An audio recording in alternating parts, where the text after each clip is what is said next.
नमस्कार मेरे प्यारे दोस्तों, मैं वैभव एक बार फिर से आप सबों का स्वागत करता हूं आपके अपने ऑनलाइन प्लेटफॉर्म पर। आप सभी मेरे भाई बहनों का बहुत बहुत स्वागत है। जल्दी से सारे लोग आ जाइए, फिर आज के सेशन की हम लोग शुरुआत करेंगे।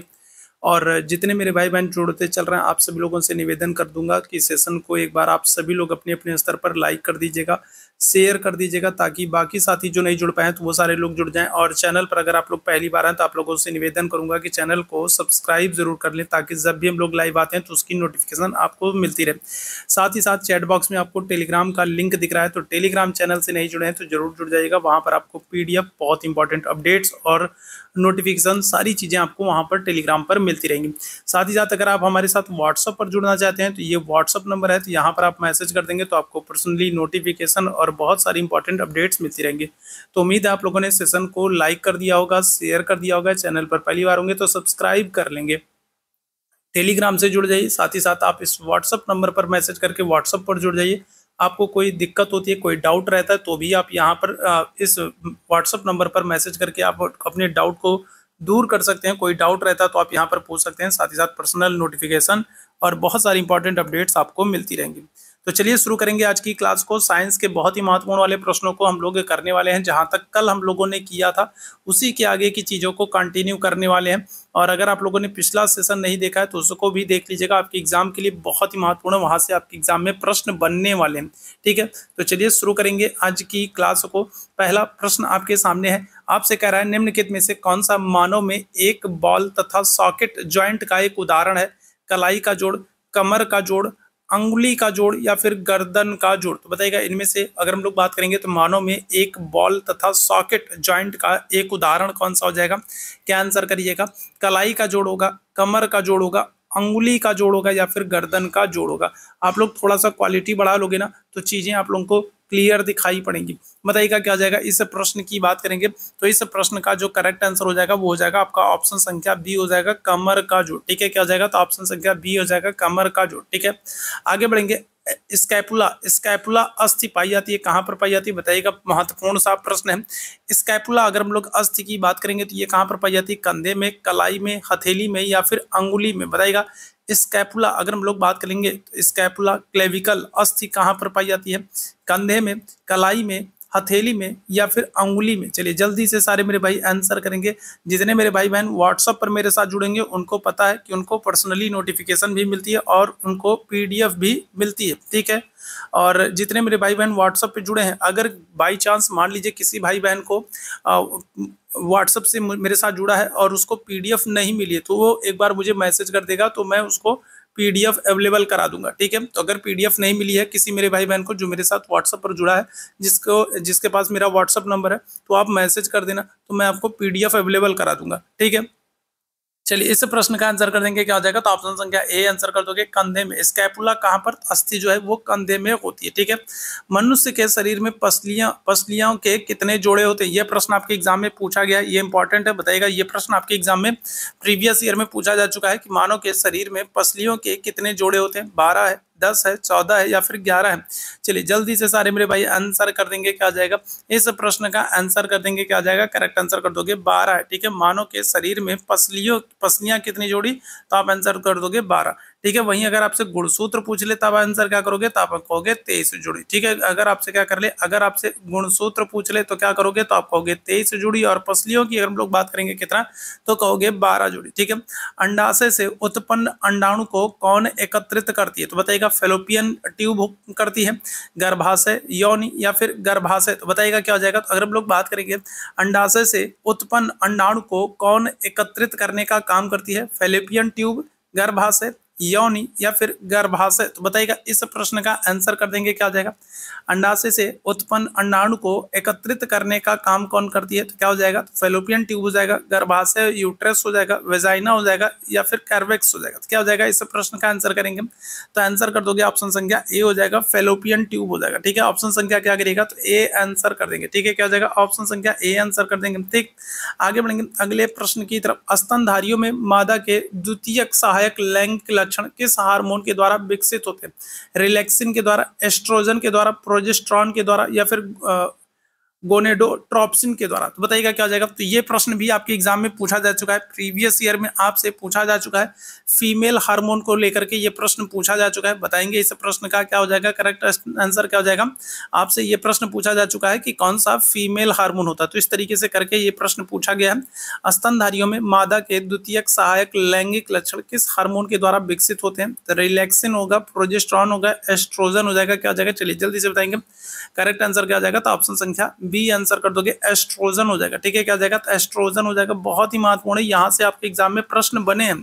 ठीक है, नियासिन जिसे विटामिन B3 भी कहा जाता है, तो इसकी कमी से कौन सा रोग होता है। बहुत इंपॉर्टेंट, कई बार ये प्रश्न पूछा गया। एक तो आपसे ये पूछ लिया गया है, डायरेक्ट आपसे पूछा गया है कि विटामिन B3 का रासायनिक नाम क्या है। एक तो डायरेक्ट आपसे ये पूछ लेता है। ठीक है, तो विटामिन B3 का रासायनिक नाम क्या है, नियासिन है। एक तो ये आपको याद रखना है।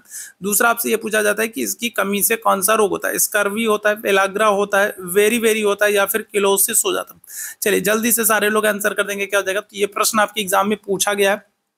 ठीक है, और जो एग्जाम में आपके प्रश्न पूछे गए ना, उनको मैं विशेष रूप से आपको बताता हूँ। ठीक है, उनको विशेष रूप से मैं यहाँ पर पॉइंट करता हूं ताकि उनको आप जरूर ध्यान दें। ठीक है, तो विटामिन B3 अगर हम लोग बात करेंगे क्या हो जाएगा। ऑप्शन संख्या बी आंसर कर दोगे, पेलाग्रा हो जाएगा। ऑप्शन संख्या क्या कर दोगे, तो बी आंसर हो जाएगा। ठीक है, आगे बढ़ेंगे। कौन सी वसा में घुलनशील विटामिन है। ये तो हम लोग कई बार कर चुके हैं। देखो अगर हम लोग बी और सी की बात कर लें, ठीक है, किसकी, तो बी और सी की हम लोग बात कर लेंगे, तो बी और सी जो होते हैं ये क्या होते हैं, ये जल में घुलनशील होते हैं। ठीक है, इनको अगर आप छोड़ दिया जाए तो इनके अतिरिक्त विटामिन के होता है, विटामिन ई होता है, विटामिन डी होता है, विटामिन ए होता है। ये सभी क्या होते हैं, जिसको आप कीड़ा कहते हो, शॉर्ट फॉर्म में कीड़ा कहते हो, ट्रिक के माध्यम से याद करते हो। तो vitamin K, vitamin E, vitamin D, vitamin ए, तो ये क्या होते हैं, ये सभी वसा में घुलनशील होते हैं। ठीक है, कहाँ पर, तो वसा में। अब आपसे क्या कह रहा है, तो आपसे कह रहा है अगर हम लोग थायमिन की बात करेंगे, तो थायमिन क्या है, तो ये विटामिन बी का रासायनिक नाम है। ठीक है, अगर हम लोग बात कर लेंगे किसकी, अगर हम लोग बात कर लेंगे एस्कॉर्बिक एसिड की बात कर लेंगे, तो ये भी क्या हो जाएगा, तो ये विटामिन सी का। यहाँ पर अगर हम लोग टोकोफेरॉल की बात करें, तो टोकोफेरॉल किसका नाम है, तो टोकोफेरॉल जो है ये विटामिन ई का रासायनिक नाम। ठीक है, किसका, तो अगर हम लोग बात कर लेंगे टोकोफेरॉल, ये किसका, तो ये विटामिन ई का नाम है। ठीक है, और विटामिन नहीं आप देख रहे हो क्या होता है, वसा में घुलनशील होता है। ऑप्शन संख्या क्या कर दिएगा, तो डी आंसर कर देंगे। ठीक है, क्या हो जाएगा, तो ऑप्शन संख्या डी हो जाएगा। ठीक है, vitamin K, vitamin E, vitamin D, vitamin A, इन सब के रासायनिक नाम, इनसे कौन सी दिक्कतें होती हैं, ठीक है, किन किन तत्वों में पाया जाता है, ये सब हम लोग प्रीवियस ईयर के जितनी भी क्लासेस हम लोग की हुई हैं उसमें हम लोगों ने इन सब के बारे में कई बार डिस्कस किया। ठीक है, तो अगर आपने नहीं देखा तो उसको जरूर देख लेगा। राइबोफ्लेविन की कमी से कौन सा रोग होता है। अच्छा, राइबोफ्लेविन तो ये कौन सी कमी से कौन सा रोग होता है, ये तो ठीक है। पहले मुझे बताओ राइबोफ्लेविन किस विटामिन को कहते हैं, जल्दी से बताओ। राइबोफ्लेविन किस विटामिन का रासायनिक नाम है, बताओ जल्दी से, क्या होगा। तो बेरी बेरी है, किलोसिस है, स्कर्वी है, या फिर पेलाग्रा है। तो बताइएगा क्या जाएगा। तो अगर हम लोग बात करें राइबोफ्लेविन की कमी से कौन सा रोग होता है, चलिए जल्दी से बताएंगे, इस प्रश्न का आंसर करेंगे, क्या जाएगा। तो राइबोफ्लेविन की कमी से कौन सा रोग होता है, जल्दी से बताइएगा। और राइबोफ्लेविन जो है ये किस विटामिन का रासायनिक नाम है, ये आप लोग मुझे कमेंट करके बताएंगे। ठीक है, यहाँ पर करेक्ट आंसर क्या हो जाएगा, किलोसिस हो जाएगा। ठीक है, क्या आ जाएगा, तो आंसर क्या कर दोगे, तो ऑप्शन संख्या बी आंसर कर दोगे, किलोसिस हो जाएगा। ठीक है, कार्बोहाइड्रेट की कैलोरी में मात्रा कितनी होती है, चलिए जल्दी से बताएंगे, क्या हो जाएगा। कार्बोहाइड्रेट की कैलोरी में मात्रा कितनी होती है, चलिए जल्दी से सारे मेरे भाई आंसर करेंगे।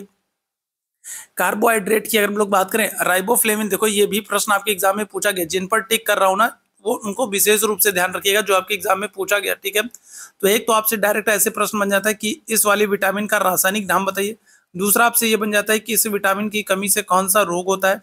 तीसरा आपसे ये पूछ लेता है कि जैसे ये कौन सा जल में घुलनशील है या फिर कौन सा वसा में घुलनशील है।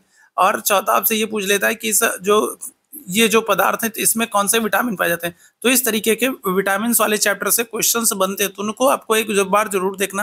प्रीवियस क्लास में मैंने कई बार इनसे संबंधित प्रश्नों को आप लोगों को कराया है। कार्बोहाइड्रेट की कैलोरी में मात्रा कितनी होती है बताएंगे, क्या जाएगा, तो आंसर कर देंगे ऑप्शन संख्या ए हो जाएगा। ठीक है, क्या जाएगा, तो अगर हम लोग बात करेंगे ऑप्शन संख्या ए आंसर कर दीजिएगा। ठीक है, विटामिन सी का रासायनिक नाम क्या है, चलो जल्दी बताइएगा, क्या हो जाएगा। फॉलिक एसिड हो जाएगा, पेंटोथोनिक एसिड हो जाएगा, कैल्सीफेरॉल हो जाएगा, या फिर एस्कॉर्बिक एसिड हो जाएगा।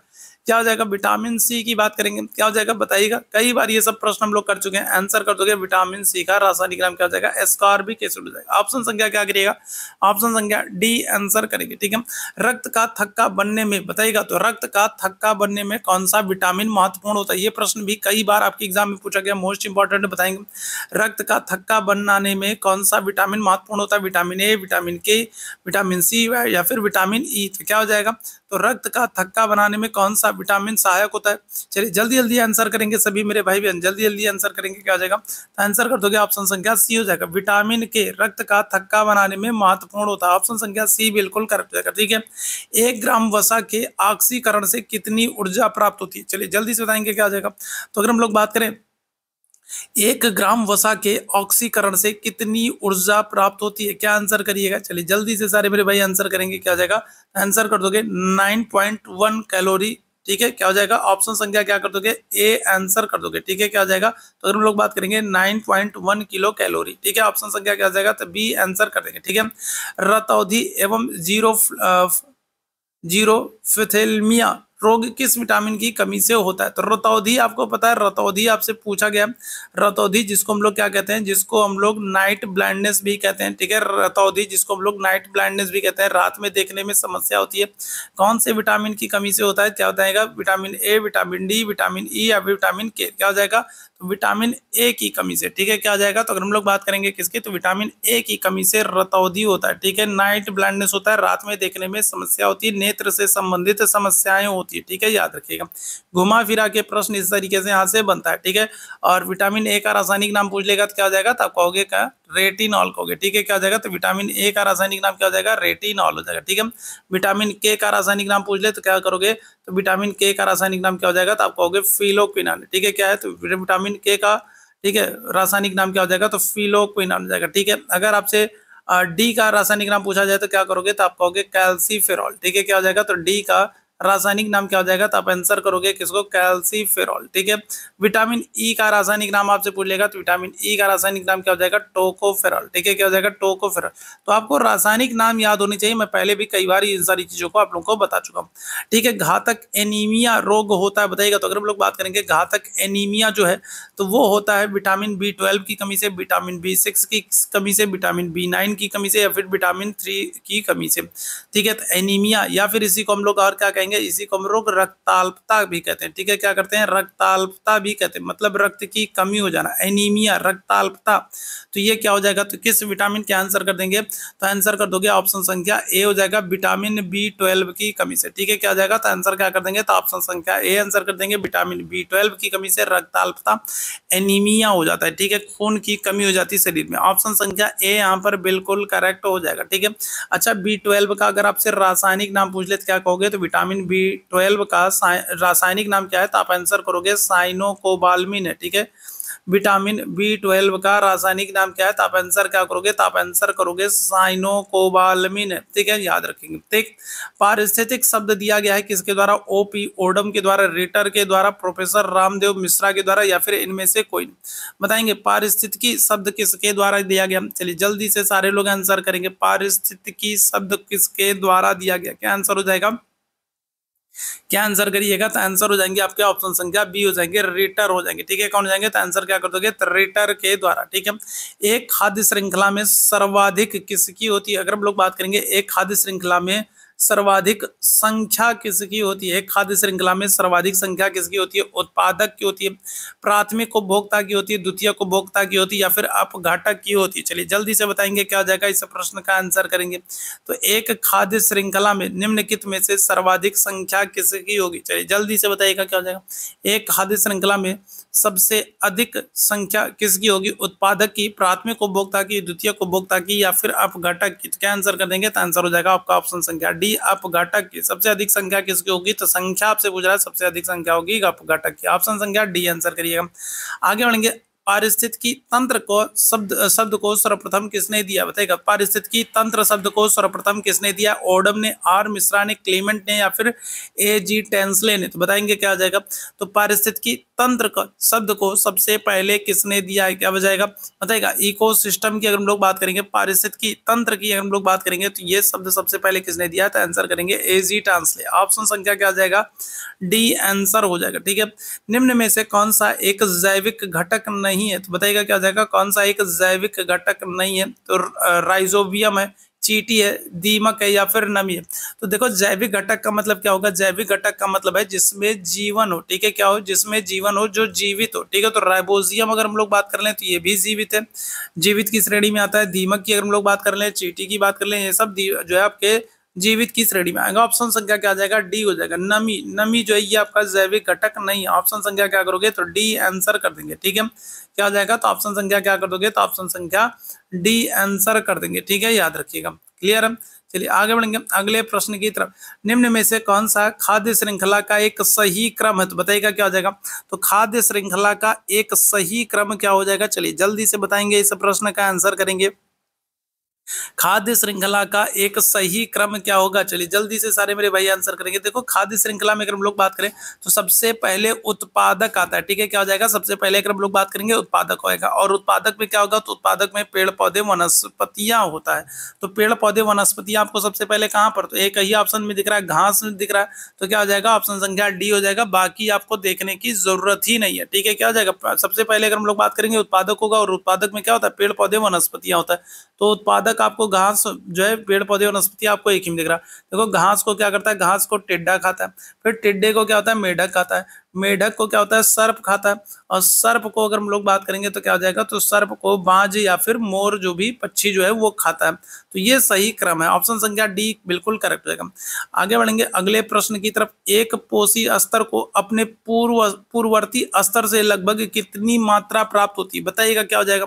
चलिए बताइएगा। तो अगर हम लोग बात करेंगे एक पोषी स्तर को अपने पूर्ववर्ती स्तर से लगभग कितनी ऊर्जा प्राप्त होती है, इस प्रश्न का आंसर करिएगा। चलिए जल्दी से सारे लोग आंसर करेंगे। क्या हो जाएगा? तो 1%, 10%, 20% या फिर 30%? चलिए जल्दी से सारे मेरे भाई आंसर करेंगे। क्या हो जाएगा? तो आंसर करोगे ऑप्शन संख्या बी। ठीक है, 10%। ठीक है, कितनी? तो 10% ऊर्जा का ही स्थानांतरण होता है। ठीक है, क्या हो जाएगा? तो 10% ऊर्जा का ही स्थानांतरण होता है। ठीक है, अपूर्ण 4 कोष्ठकीय हृदय वाले असमतापी प्राणी के समूह में आते हैं? पक्षी में, उभयचर में, स्तनधारी में या फिर सरीसृप में? बताइएगा। इस प्रश्न का आंसर करेंगे। तो अपूर्ण 4 कोष्ठकीय हृदय वाले असमतापी प्राणी किस समूह में आते हैं? चलिए जल्दी से बताएंगे। क्या हो जाएगा? अपूर्ण 4 कोष्ठकीय हृदय वाले असमतापी प्राणी समूह किस किस समूह में आते हैं? पक्षी में, उभयचर में, स्तनधारी में या फिर सरीसृप में? आंसर क्या आ जाएगा? ऑप्शन संख्या डी आंसर कर दोगे, सरीसृप वर्ग में। ठीक है, कौन से? तो आप आंसर क्या करेंगे? तो ऑप्शन संख्या डी आंसर कर देंगे, तो सरीसृप वर्ग में। ऑप्शन संख्या डी यहाँ पर बिल्कुल करेक्ट हो जाएगा। ठीक है, आगे बढ़ेंगे अगले प्रश्न की तरफ। आर्थ्रोपोड के माध्यम से उत्सर्जन करते हैं? तो बताइएगा। आर्थ्रोपोड की अगर हम लोग बात करेंगे तो ये मैल्पिगियन या नलिकाओं के माध्यम से, या फिर छिद्र के माध्यम से, या फिर नेफ्रिडिया के माध्यम से, या फिर किडनी के माध्यम से? तो किसके माध्यम से आर्थ्रोपोड जो है ये किसके माध्यम से उत्सर्जन करते हैं? चलिए जल्दी से इस प्रश्न का आंसर करेंगे सभी मेरे बहन। चलो जल्दी से सारे लोग आंसर करेंगे। क्या आ जाएगा? आर्थ्रोपोड के माध्यम से सृजन करते हैं। क्या हो जाएगा? तो आप आंसर कर दोगे ऑप्शन संख्या ए हो जाएगा, मैल्पिगियन नलिकाओं के माध्यम से। ऑप्शन संख्या क्या करेगा? ऑप्शन संख्या ए आंसर करेगा, मैल्पिगियन जो है नलिकाओं के माध्यम से। निम्न में से कौन सा एक प्राणी असमतापी है? तो डॉल्फिन है, शार्क है, व्हेल है या फिर मनुष्य है? चलिए इस प्रश्न का आंसर कर देंगे। क्या हो जाएगा भाई?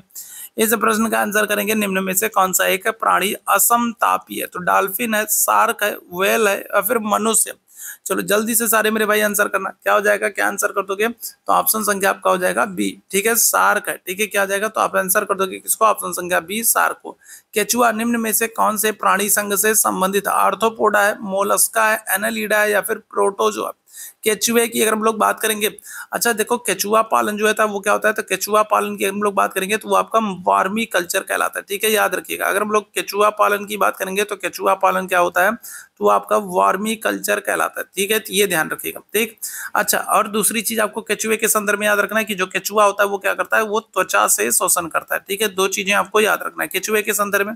पहला तो ये कि केचुआ पालन वार्मी कल्चर कहलाता है, और दूसरा ये कि केचुआ जो होता है वो त्वचा से शोषण करता है। अब आपसे पूछ रहा है किस प्राणी संघ में आता है, क्या आंसर कर देंगे, ऑप्शन संख्या सी हो जाएगा, एनालिडा। ठीक है, क्या हो जाएगा, एनालिडा। ठीक है, ऑक्टोपस किस संघ के अंतर्गत आते हैं, बताइएगा, क्या हो जाएगा, इकाइनोडर्मेटा, मोलस्का, एनालिडा या फिर पिसीजा, बताइएगा क्या हो जाएगा। ऑक्टोपस अगर हम लोग बात करेंगे तो ऑक्टोपस किस संघ के अंतर्गत आता है, क्या आंसर कर दोगे, ऑप्शन संख्या बी हो जाएगा, मोलस्का हो जाएगा। ठीक है, क्या हो जाएगा, तो ऑप्शन संख्या बी आंसर कर देंगे, मोलस्का हो जाएगा। ठीक है, आगे बढ़ेंगे, इनमें से कौन सा प्रोटोजोआ संघ के जीव है, अमीबा, यूग्लिना, पैरामीशियम या फिर उपरोक्त सभी। चलिए जल्दी से बताएंगे क्या हो जाएगा इस प्रश्न का आंसर। तो कौन सा प्रोटोजोआ संघ के जीव है, अमीबा है, यूग्लिना है, पैरामीशियम है या फिर उपरोक्त सभी, क्या हो जाएगा, तो करेक्ट आंसर कर दोगे आप लोग ऑप्शन संख्या डी, उपरोक्त सभी। ठीक है, देखो अमीबा भी है, यूग्लिना भी है, पैरामीशियम भी, ये सभी है। ठीक है, नेत्रदान के दौरान आंख के किस भाग का उपयोग प्रत्यारोपण के लिए किया जाता है, प्रश्न आपके एग्जाम में पूछा गया, बताइएगा क्या हो जाएगा। तो अगर हम लोग बात करेंगे, जब हम लोग आई डोनेट करते हैं, आंख को डोनेट करते हैं, तो डोनेट करने के दौरान आंख के किस भाग का प्रत्यारोपण किया जाता है, रेटिना का, पक्षमाभी पेशियों का या फिर पुतली का या फिर कॉर्निया का, तो बताइएगा क्या हो जाएगा, इस प्रश्न का आंसर कर देंगे, क्या हो जाएगा। तो नेत्रदान के दौरान जब हम लोग आई डोनेट करते हैं तो उस दौरान अगर हम लोग बात करें तो कौन से हिस्से का प्रत्यारोपण करते हैं, तो आप आंसर कर दोगे ऑप्शन संख्या डी, कॉर्निया का। ठीक है, किसका, तो ऑप्शन संख्या क्या करेंगे, तो डी आंसर करेंगे, कॉर्निया का। ठीक है, आंख को गोल बनाए रखने वाले द्रव का नाम क्या है, जलोद द्रव है, काचाभ द्रव है, लाइसोजाइम युक्त अश्रु है या फिर श्लेष्मा रस है। चलिए इस प्रश्न का आंसर कर देंगे, क्या हो जाएगा भाई, चलिए जल्दी से बताइएगा। तो आंख को गोल बनाए रखने वाले द्रव का नाम क्या है, जलोद द्रव है, काचाभ द्रव है, ठीक है, लाइसोजाइम युक्त अश्रु है या फिर श्लेष्मा रस है। ठीक है, तो आंखों को गोल बनाए रखने का, ठीक है, तो देखो आंखें तो गोल ही होती है ना। ठीक है, कोई ऐसा भी है क्या जिसकी गोल ना हो, बताइएगा क्या हो जाएगा इस प्रश्न का आंसर, ऑप्शन संख्या क्या कर दोगे, तो बी आंसर कर दोगे, काचाभ द्रव हो जाएगा। ठीक है, क्या हो जाएगा, काचाभ द्रव हो जाएगा। ठीक है, आंखों में पुतली झिल्ली जिसके माध्यम से प्रकाश का प्रवेश होता है उसको क्या कहते हैं, आइरिस कहते हैं, कॉर्निया कहते हैं, पुतली कहते हैं या फिर नेत्रोद कहते हैं। तो इस प्रश्न का आंसर कर देंगे, क्या हो जाएगा। तो आंखों में पतली झिल्ली जिसके माध्यम से प्रकाश का प्रवेश होता है उसको हम लोग क्या कहते हैं। चलिए जल्दी से सारे मेरे भाई आंसर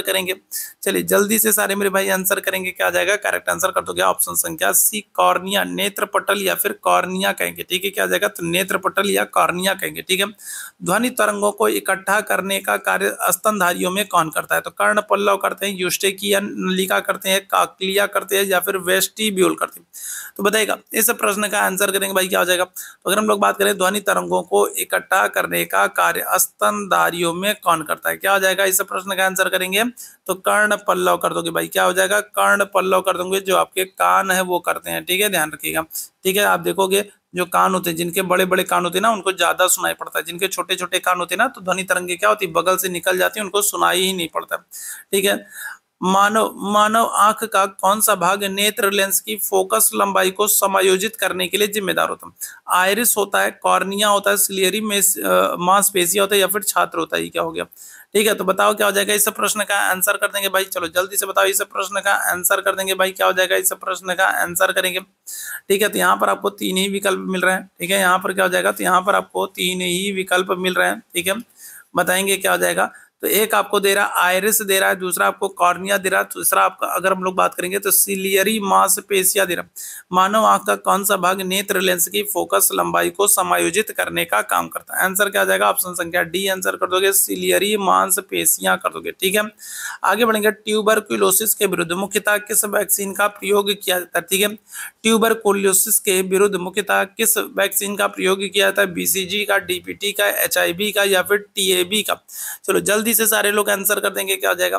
तो ट्यूबरकुलोसिस के विरुद्ध मुख्यतः किस वैक्सीन का प्रयोग करते हैं, महत्वपूर्ण है आप लोगों के लिए। चलिए जल्दी से सारे मेरे भाई आंसर करेंगे, ट्यूबरकुलोसिस के विरुद्ध मुख्यतः किस वैक्सीन का प्रयोग करते हैं, क्या हो जाएगा, करेक्ट आंसर कर दोगे ऑप्शन संख्या ए, बीसीजी हो जाएगा। ठीक है। ठीक है, क्या हो जाएगा, तो ऑप्शन संख्या क्या कर दोगे, तो BCG हो जाएगा। ठीक है, चलिए अच्छा, जितने मेरे भाई बहन अभी तक सेशन को लाइक और शेयर नहीं किया, तो आप लोगों से निवेदन करूंगा कि सेशन को लाइक कर दीजिएगा, शेयर कर दीजिएगा। चैनल पर पहली बार है तो चैनल को सब्सक्राइब जरूर कर लिएगा। आपको चैट बॉक्स में टेलीग्राम का लिंक दिख रहा होगा, डिस्क्रिप्शन में भी आपको टेलीग्राम का लिंक मिल जाएगा, तो टेलीग्राम से नहीं जुड़े हैं तो टेलीग्राम से जुड़ जाएगा। साथ ही साथ आप व्हाट्सअप से मेरे साथ जुड़ना चाहते हैं तो ये व्हाट्सअप नंबर है, तो यहाँ पर मैसेज करके आप व्हाट्सअप पर जुड़ सकते हो भाई। ठीक है, क्या कर सकते हो, यहाँ पर हम लोग बात कर लेंगे, तो यहाँ पर आप, ठीक है, व्हाट्सअप पर जुड़ सकते हो। ठीक है, रुक जाओ भाई, साफ साफ लिख दूं ना, हाँ नहीं तो पता चले मेरे साथ जुड़ने की बजाय कहीं और जाके जुड़ जाओ। ठीक है, बताओ आप, सर जी तो यही वाला नंबर दिए थे। ठीक है, तो 9807792861। ठीक है, कहीं और मत जुड़ जाइएगा। ठीक है, तो यहाँ पर भी आप जुड़ सकते हैं, तो आपको पर्सनल नोटिफिकेशन और बहुत सारी इंपॉर्टेंट अपडेट्स मिलती रहेंगी। चलिए अगले प्रश्न की तरफ चलेंगे। अगला प्रश्न है, हाइड्रोफोबिया रोग होता है तो रेबीज से, चिकन पॉक्स से, टीबी से या फिर पोलियो से। तो इस प्रश्न का आंसर कर देंगे, क्या हो जाएगा, हाइड्रोफोबिया। हाइड्रोफोबिया क्या होता है, हाइड्रोफोबिया में क्या होता है कि आदमी पानी को देख करके डरता है। ठीक है, क्या होता है, पानी से डर लगने लगता है, पानी से डरता है। ठीक है, जैसा कि हम लोग के साथ ठंडियों में होता है ना, ठंडियों में क्या होता है, जब हम लोग को नहाना होता है ना तो पानी देख करके डर लगता है ना, बस मन करता है ना कि एक मग पानी लो और ऐसे बूंद बूंद छिड़क लो, बस हो गया, स्नान हो गया ना। ठीक है, तो ठंडियों में हम लोगों को भी हाइड्रोफोबिया हो जाता है। ठीक है, पानी के नाम से डरते हैं। ठीक है, तो यहाँ पर हम लोग बात करें हाइड्रोफोबिया रोग किससे होता है, तो आप आंसर कर दोगे रेबीज से। ठीक है, कुत्ते के काटने से अगर हम लोग बात करेंगे क्या हो जाएगा, तो रेबीज होता है, और इसमें हम लोग बात करें तो हाइड्रोफोबिया। ऑप्शन संख्या क्या कर दोगे, तो ऑप्शन संख्या ए आंसर कर दोगे। ठीक है, आगे बढ़ेंगे अगले प्रश्न की तरफ। अमेबियलिसिस, अमीबिक दस्त किससे होती है, तो बताइएगा, प्लाज्मोडियम से, प्लाज्मोडियम वाइवेक्स से, या फिर एंट अमीबा जिंजीवैलिस से, या फिर बात करें एंट अमीबा हिस्टोलाइटिका से, या फिर ट्रिपनोसोमा गोम्बियन से। बताइएगा तो क्या हो जाएगा, इस प्रश्न का आंसर कर देंगे, क्या हो जाएगा। तो अगर हम लोग बात करें एमेबियासिस, ठीक है, अमेबिक दस्त किससे होती है, चलो जल्दी से सारे लोग आंसर करना, क्या आ जाएगा इस प्रश्न का, तो आंसर कर दोगे ऑप्शन संख्या सी, एंटी अमीबा हिस्टोलाइटिका से। ठीक है, ऑप्शन संख्या क्या आ जाएगा, तो सी आंसर कर देंगे। ठीक है, आगे बढ़ेंगे अगले प्रश्न की तरफ। एक एक्स गुणसूत्र की हानि से नारियों में होने वाला विकार कौन सा हो जाता है, तो बताइएगा, डाउन सिंड्रोम हो जाएगा, टर्नर सिंड्रोम हो जाएगा, क्लाइनफेल्टर सिंड्रोम हो जाएगा, या फिर विल्सन सिंड्रोम हो जाएगा। इस प्रश्न का आंसर करेंगे भाई, क्या हो जाएगा, तो एक एक्स गुणसूत्र की हानि से अगर हम लोग बात करेंगे तो नारियों में, ठीक है, महिलाओं में अगर हम लोग बात करेंगे तो कौन सा विकार हो जाता है। चलो जल्दी से सारे लोग आंसर करना भैया, चलिए जल्दी से सारे मेरे भाई आंसर करेंगे, बताइएगा क्या हो जाएगा, इस प्रश्न का आंसर करेंगे। ऑप्शन संख्या बी आंसर कर दोगे, टर्नर सिंड्रोम हो जाता है। ठीक है, कौन सा, तो टर्नर सिंड्रोम हो जाता है। तपेदिक का कारण क्या है, तो बताइएगा क्या हो जाएगा। तो अगर हम लोग तपेदिक की बात करेंगे तो तपेदिक का कारण क्या, चलिए जल्दी से सारे मेरे भाई आंसर करेंगे। बाद में जितने लोग जुड़े हैं सभी लोगों से निवेदन है कि सेशन को लाइक और शेयर करके ही जाइएगा। ठीक है, चैनल पर पहली बार है तो सब्सक्राइब जरूर कर लिएगा, ताकि जब भी हम लोग लाइव आते हैं तो उसकी नोटिफिकेशन आपको मिलती रहे। साथ ही साथ बगल में आपको एक घंटा दिख रहा होगा, बेल आइकन दिख रहा होगा, तो उसको भी दबा दीजिएगा। ठीक है, ताकि जब भी हम लोग आए तो घंटा आवाज करके आपको बता दे कि भाई चलो टाइम हो गया है। ठीक है, चलिए इस प्रश्न का आंसर करेंगे, क्या आ जाएगा, करेक्ट आंसर कर दोगे ऑप्शन संख्या बी आंसर कर दोगे, माइकोबैक्टीरियम क्यूलोसिस हो जाएगा। ठीक है, क्या हो जाएगा, माइकोबैक्टीरियम क्यूलोसिस हो जाएगा, ऑप्शन संख्या बी आंसर कर देंगे। आगे बढ़ेंगे अगले प्रश्न की तरफ। फाइलेरियसिस रोग किसके कारण होता है, बताइएगा। तो अगर हम लोग बात करेंगे फाइलेरियसिस रोग किसके कारण होता है, एस्केरिस लुम्ब्रिकाइडिस के कारण, या फिर वुचेरिया बेनक्राफ्टी के कारण, एंट अमीबा हिस्टोलिटिका के कारण, या फिर प्लाज्मोडियम ओवेल के कारण। बताइएगा क्या जाएगा इस प्रश्न का आंसर। तो ऑप्शन संख्या क्या करोगे, ऑप्शन संख्या आप लोग कर दोगे बी, वेचेरिया बेनक्राफ्टी के कारण। ठीक है, चलिए आगे बढ़ेंगे। इनमें से कौन सा वायरस जनित रोग है, बताइएगा, महत्वपूर्ण है, आपके एग्जाम में पूछा गया कौन सा वायरस जनित रोग है। तो पीत ज्वर है, सिफिलिस है, टाइफाइड है, या फिर टिटनेस है। तो बताइएगा कौन सा वायरस से, विषाणु से होता। इस प्रश्न का आंसर करेंगे, क्या हो जाएगा। चलो जल्दी से सारे मेरे भाई आंसर करिएगा, क्या हो जाएगा, कौन सा वायरस जनित रोग है, क्या आंसर कर दोगे। तो ऑप्शन संख्या ए हो जाएगा, पीत ज्वर। ठीक है, कौन सा, तो ऑप्शन संख्या ए हो जाएगा, पीत ज्वर। मनुष्य में प्लाज्मोडियम किसके द्वारा प्रवेश करता है, तो नर क्यूलेक्स के द्वारा, नर एनाफ्लीज के द्वारा, मादा क्यूलेक्स के द्वारा, या फिर मादा एनाफ्लीज के द्वारा। प्लाज्मोडियम नामक परजीवी के कारण ही, नामक जो परजीवी है इसी के कारण क्या होता है, इसी से मलेरिया होता है। ठीक है, क्या होता है, मलेरिया होता है। ठीक है, अगर हम लोग बात करेंगे तो मनुष्य में प्लाज्मोडियम जो है इसी से क्या होता है, मलेरिया होता है। मलेरिया किससे होता है, तो प्रोटोजोआ से। ठीक है, किससे, तो मलेरिया जो होता है ये किससे, तो ये प्रोटोजोआ से होता है। और मलेरिया दिवस कब मनाते हैं, तो क्या आंसर कर दोगे, तो मलेरिया दिवस मनाते हैं। 25 अप्रैल को बताओ मलेरिया दिवस भी मना रहे हैं हम लोग, बताओ गजब है। ठीक है, जैसे कुछ अच्छा वाला दिवस मनाते तो भी समझ आता, अब हम लोग मलेरिया दिवस, ठीक है, चिकनगुनिया दिवस, ऐसे ऐसे दिवस भी हम लोग मनाएंगे। क्या हो जाएगा, इस प्रश्न का आंसर करेंगे, क्या हो जाएगा, ऑप्शन संख्या डी आंसर कर दोगे, मादा एनाफिलीज। आपको पता है कि जो, ठीक है, जो मादा जो मच्छर होती है, फीमेल जो मच्छर होती है, वही हम लोग को काटने का काम करती है ना, और उन्हीं से होता है। ठीक है, मेल वाले नहीं काटते, मेल वाले तो खाली कान के पास आके गुनगुनाते हैं और हमको सचेत करते हैं कि भाई जाग जाओ, ठीक है, देखो हमारी वाली जो है वो आपको काटने जा रही है। ठीक है, अपने भाई अपने बिरादरी वाले हो तो बता दे रहे हैं।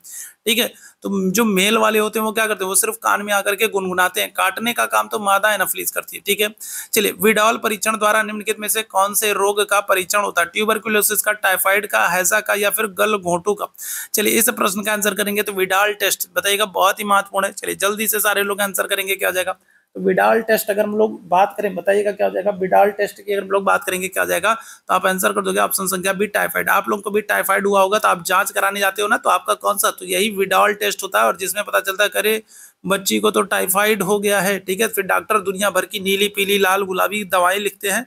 ठीक है, और आपको टोटल बेड रेस्ट कहते हैं। ठीक है, चलिए, निम्नलिखित में से किसे प्लांट किंगडम के उभयचर के रूप में जाना जाता है, बताइएगा क्या हो जाएगा, 109वें प्रश्न का आंसर करेंगे। चलिए जल्दी से सारे लोग आंसर करेंगे, क्या हो जाएगा, तो किसे प्लांट किंगडम के उभयचर के रूप में जाना जाता है, क्या आंसर करिएगा, तो आंसर कर देंगे आपका ऑप्शन संख्या बी हो जाएगा, जिम्नोस्पर्म। ठीक है, क्या हो जाएगा, तो ऑप्शन संख्या क्या कर दोगे, तो बी आंसर कर दोगे, जिम्नोस्पर्म।